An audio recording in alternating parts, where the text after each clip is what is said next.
गतम तस्य नरकस्य जीवनम बेकार है मानव शरीर बेकार।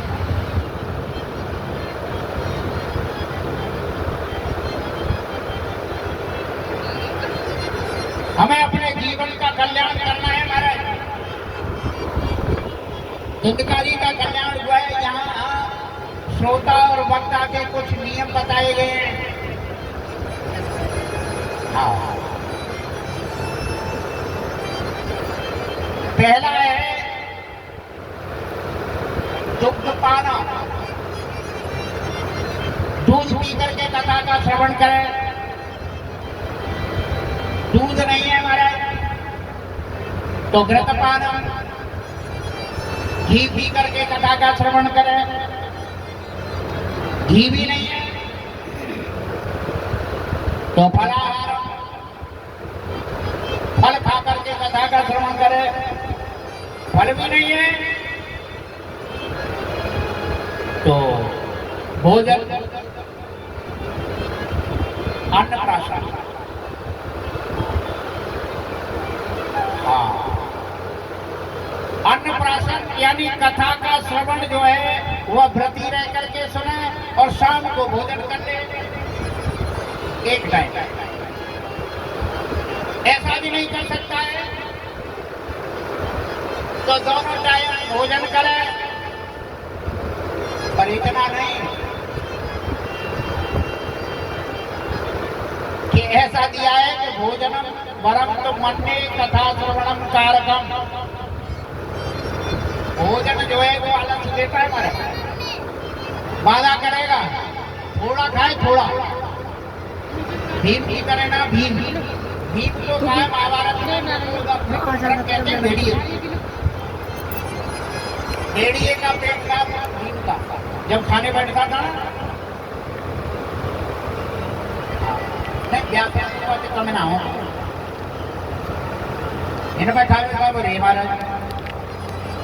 अब वो बड़ी चिंता की कि घी मंगाए लो, आज ने रबड़ी मंगाए लो, इन्हें घी लाए तो पकड़ू। अच्छी बात। तो कहने का भाव है कि भोजन उतना हो युक्त आहार विहार से जो आलस ना दे महाराज तो ठीक है। आज ऊंचा सिंहासन बनाए, वक्ता सुदृढ़ होना चाहिए, अपने मंतव्य को परीक्षित को समझा सके महाराज, दृष्टांत के द्वारा, बुद्धि के द्वारा, श्लोक के द्वारा। और निष्ठा होना चाहिए, लोभी नहीं होना चाहिए।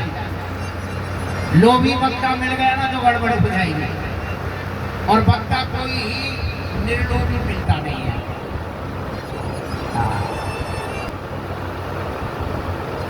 ये है भागवत की जो कथा है। अपुष्पा काक बंध्या बंध्या 5 श्रवण गणगा यतनारी तथा श्रवा प्रयत्न।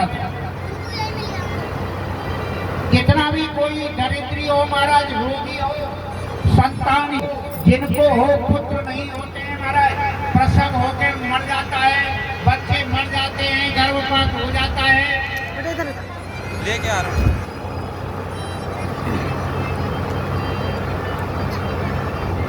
भगवान की का आश्रय प्राप्त करने महाराज विश्वास होना चाहिए।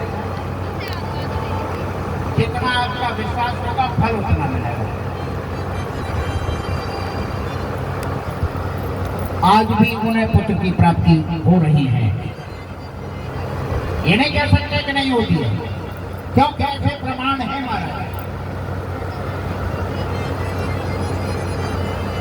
जिनके पुत्र नहीं होता है भागवत की शरण का आश्रय प्राप्त करे हैं, भगवान की कृपा हुई तो उनको भी पुत्रों की प्राप्ति होती है। ये ऐसा फल है महाराज। एकम कल्पतरो गदितम फलम सुखमुखाद द्रव संयुतम पिबत भागवतम रसमालयो मुहुर्मुहुः रसिका भुवि भावुका। वेद को ये वेद रूपी कल्प वृक्ष का सुमधुर फल है महाराज। भक्ति रस से ओत होता है। भगवान की कृपा इसे प्राप्त है महाराज। सुखरूपी तोते का स्पर्श किया हुआ है। तोता होता है ना, वो देखा होगा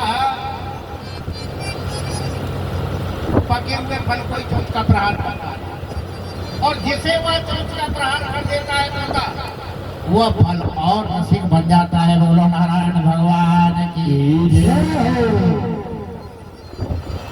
तो सुखरूपी तोते ने इस भागवत रूपी फल को अपनी चोट का स्पर्श किया है महाराज, इससे यह और भी सलिस हो गया है।